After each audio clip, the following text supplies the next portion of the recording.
It's war. Welcome home. Welcome back to War. We're all recovering. This isn't just a podcast. This is a place where we talk about the fights people don't see, the battles after the headlines, the recovery after trauma, the rebuilding after the identity you thought you had, gets ripped away when it gets ripped away. And today's guest is exactly what WAR stands for. Today we're sitting down with Ken Kunken, a man who at 20 years old broke his neck playing football at Cornell University, a spinal cord injury at the C4-5 level, almost totally paralyzed from the shoulders down, 9 months in hospitals and rehabs. Most people would have called that the end. Ken called it the beginning. He returned to Cornell, graduated in engineering, earned graduate degrees, went to law school, became an assistant district attorney for over 40 years, deputy bureau chief, mentor, husband, father of triplets, Hall of Fame inductee, author of I Dream of Things That Never Were. And welcome to WAR. It's a pleasure to have you here. Oh, thank you very much. Thank you for having me as your guest. Yes, sir. It's a pleasure and an honor.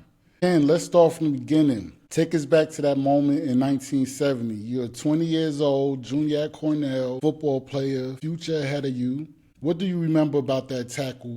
What was the first thought that crossed your mind when you realized something was wrong? Well, I really didn't know what was wrong. I felt like a stinging electric shock through my body, and I went totally numb below my shoulders. And as a result, I lost all movement below my shoulders. So I didn't know what had happened. I had never heard of a spinal cord injury before, but I had heard of a pinched nerve, and I thought maybe that's what I had, although I didn't even know what that was. So I was lying on the field. It was a kickoff, and I had just tackled the ball carrier. And, the teams were changing sides. Nobody seemed to know I was even injured. So I called out that I can't move, and they had the team doctor come out. And actually, what, two other doctors at the game, too.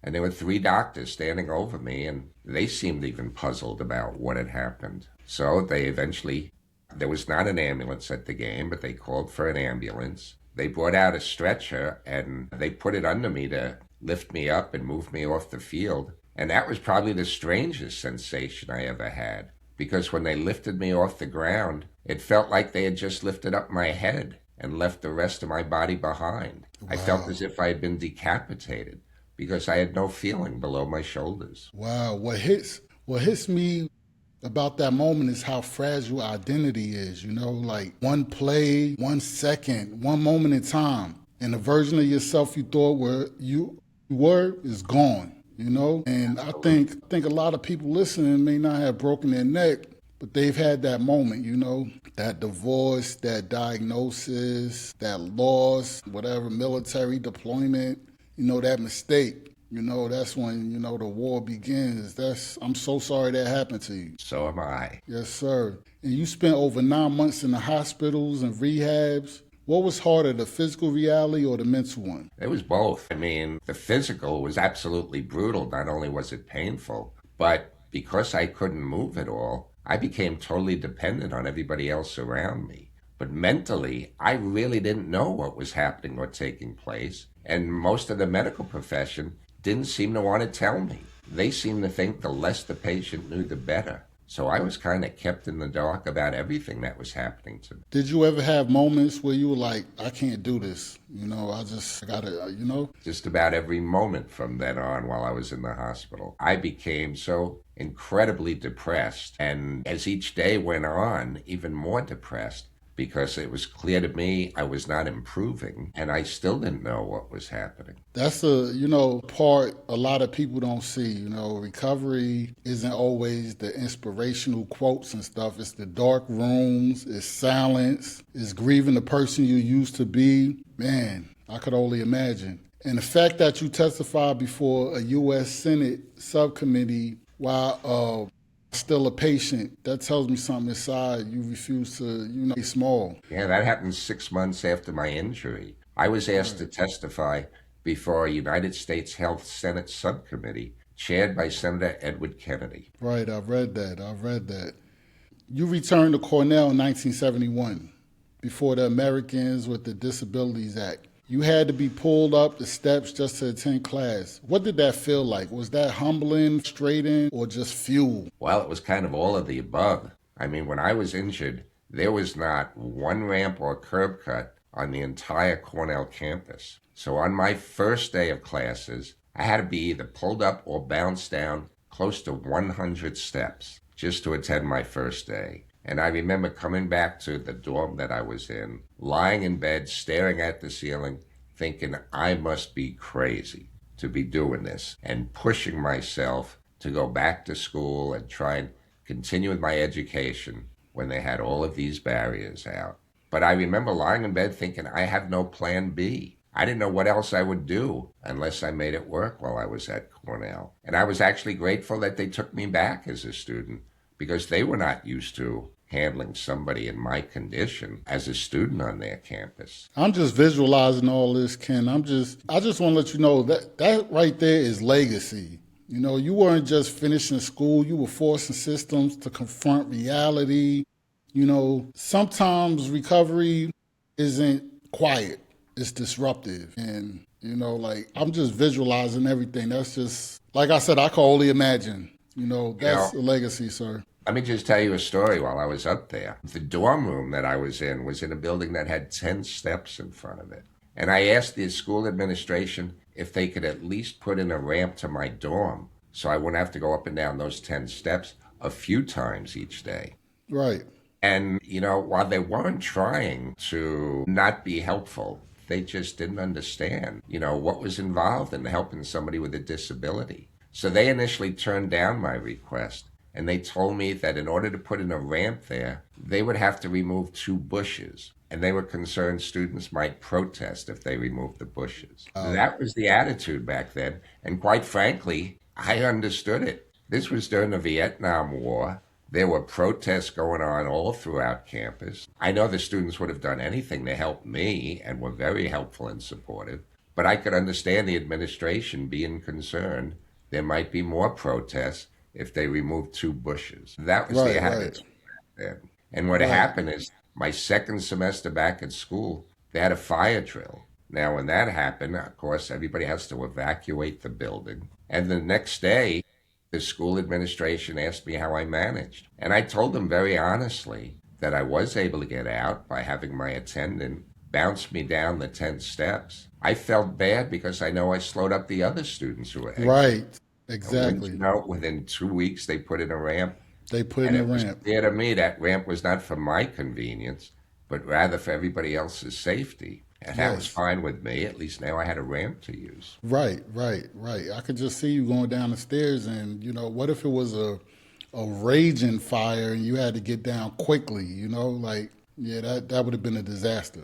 Not just for me, but for everybody else in the building. Exactly, right. So you shifted from engineering to rehabilitation counseling, then law school, then 40 plus years as a prosecutor. Right. Okay. So why law? What drove that shift? Okay, well, first, while I was at Cornell, it was clear engineering was not a viable field for me. I mean, this was well before the age of laptop computers, and it was really difficult for me to function.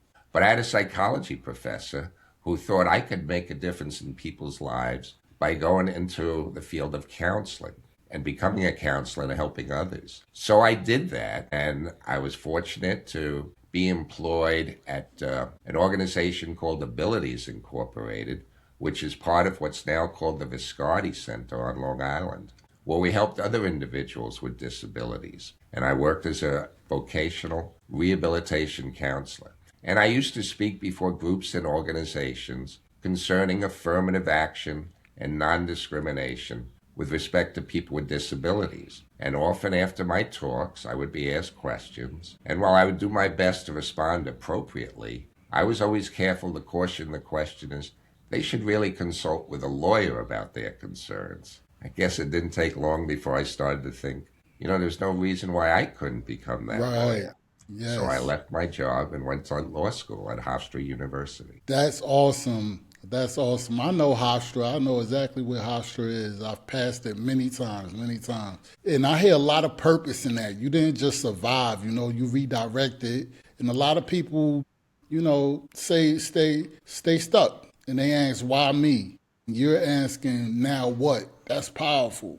That's powerful. So let's talk about Anna. You married in 2003. You're the father of triplet boys, Joey, Jimmy, Timmy. How did becoming a husband and father change you?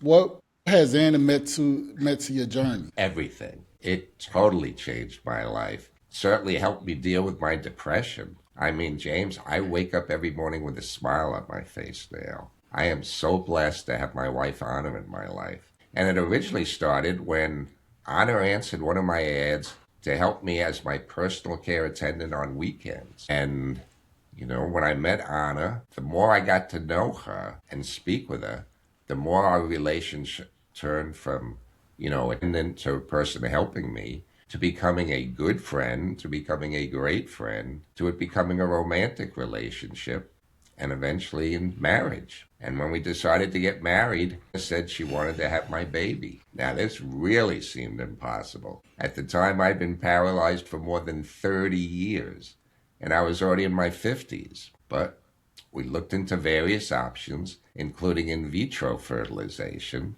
We went through it, and through the miracle of science, I became pregnant.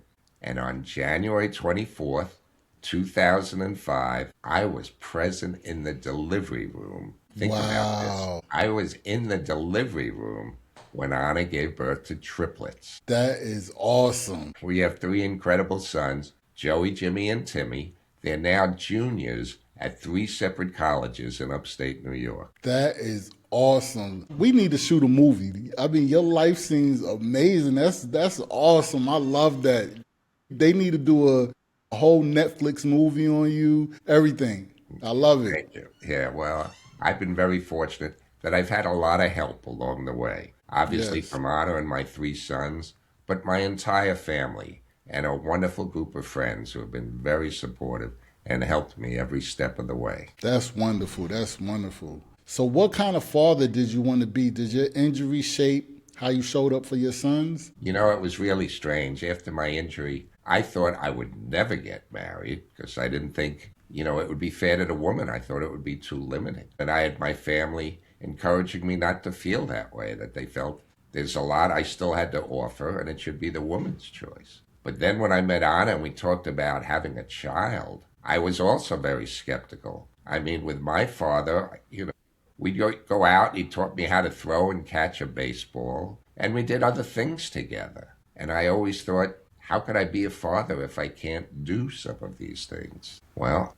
it convinced me that to pursue it because she knew I was an uncle to many nephews and nieces and thought I acted very nicely as an uncle, that I was helpful for my nephews and nieces, and thought I could be a good father and a good provider for them. So, through Anna's advice and suggestions and pleading, I decided I would pursue it. And it's the most wonderful, wonderful thing I've ever done.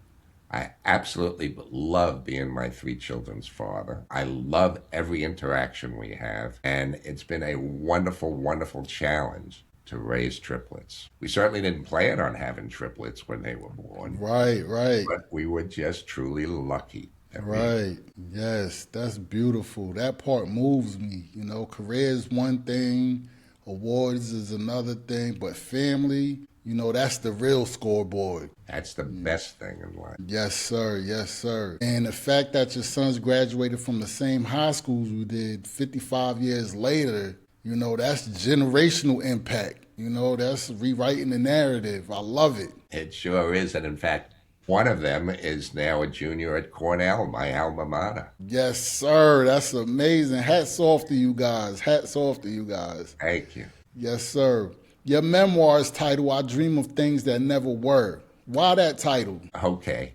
I indicated that I had testified before a United States Health Senate subcommittee. And 8 days after my testimony, Senator Kennedy sent me a glass paperweight in the mail that had an inscription on it that the senator said his late brother Robert Kennedy liked very much. And the inscription read, "Some men see things as they are and say why. I dream of things that never were. Say why not." And that's where I got the title of my book, I Dream of Things That Never Were, the Ken Kunken story. Let's make that into a movie, Ken. Let's get him on the phone. Let's get him on the phone. Well, that sounds good. I love it. I love it. So what dream are you living now that 20-year-old Ken couldn't have imagined? Well, the fact that here I am, married, 3 wonderful sons, living in a very nice house in a very nice community, helping other individuals whenever I have the opportunity. That includes not just my immediate family, but friends, people from the district attorney's office where I used to work, and I'm now retired. I'm living the American dream right now. And, I want to be able to help other people that have disabilities and show them there's an awful lot they can still do with their lives. So I'm trying to be productive and helpful in any way that I can be. Okay. You're very inspirational, Ken. You're very inspirational. Let's get real. Let me ask you something real. Were there moments of anger, bitterness? Did you ever feel like life owed you something? I don't know if I ever felt life owed me something, but anger, bitterness, absolutely. I mean, I was about as depressed as anybody could be. And I can remember that when I was a patient in the hospital, I used to have many members of the clergy come and visit me. I never asked them to come, but they just came. All different religions would come. And when they'd come into my room, they would always ask me how I am. And I'd respond, terrible. I'd say, you seem to have a special relationship with God. Can you tell me why I was injured? And they all kind of gave the same response, no matter what religion they were in. God works in mysterious ways.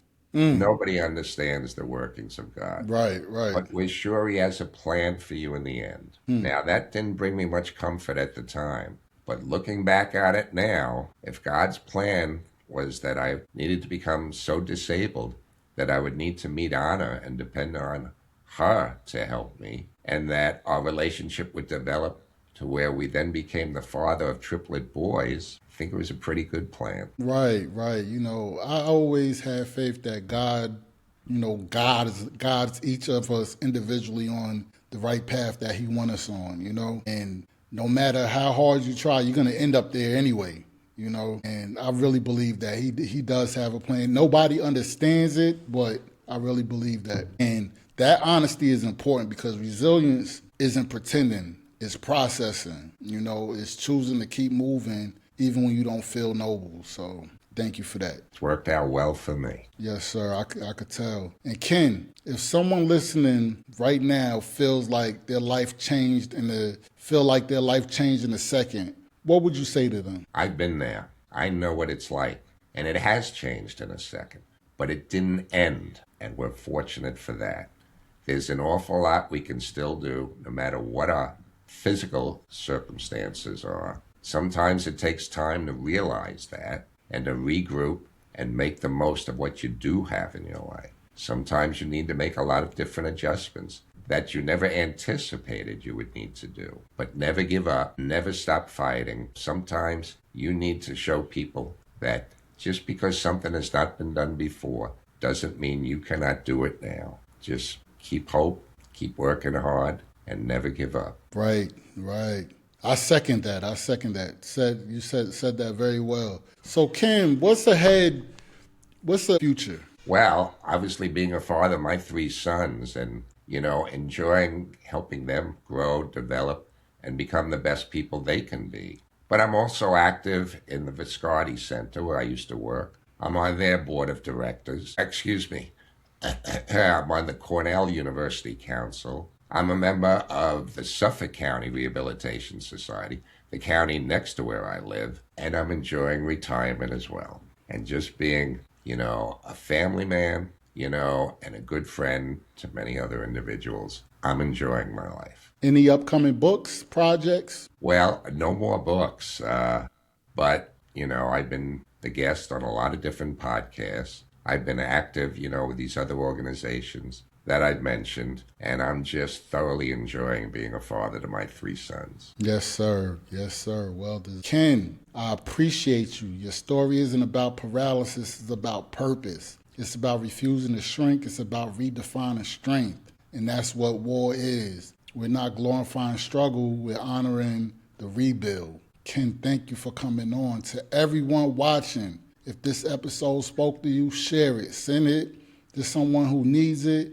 because somebody out there is in the middle of their 9th hospital moment, 9-month hospital moment, and they need to hear this. Sorry, that chokes me up a little bit. It's WAR, each one reach one, we're all recovering. Ken, please tell the people out there where they can find you, where they can order your book, your website, social media, where they could book you, everything. Thank you. Well, they can go on my website, which is kenkunken.com, and that will tell everyone a little more about me, as well as where they can order the book. My book is available in the hardcover. You can see a copy of it behind me on the shelf now. It's also in an ebook version, as well as an audio book, which I narrated, and my son Timothy actually did the recording for it. So it'll tell you a number of different ways that you could purchase the book, and as well as to learn more about me. And I appreciate the opportunity to share my story. Thank you, Ken. Thank you. And take care of yourself and your beautiful family. And again, thank you for coming on. Thank you. Thank you.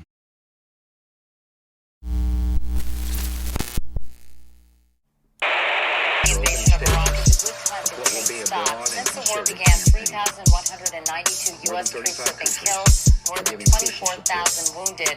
At least 50,000 Iraqi civilians have died. It's war.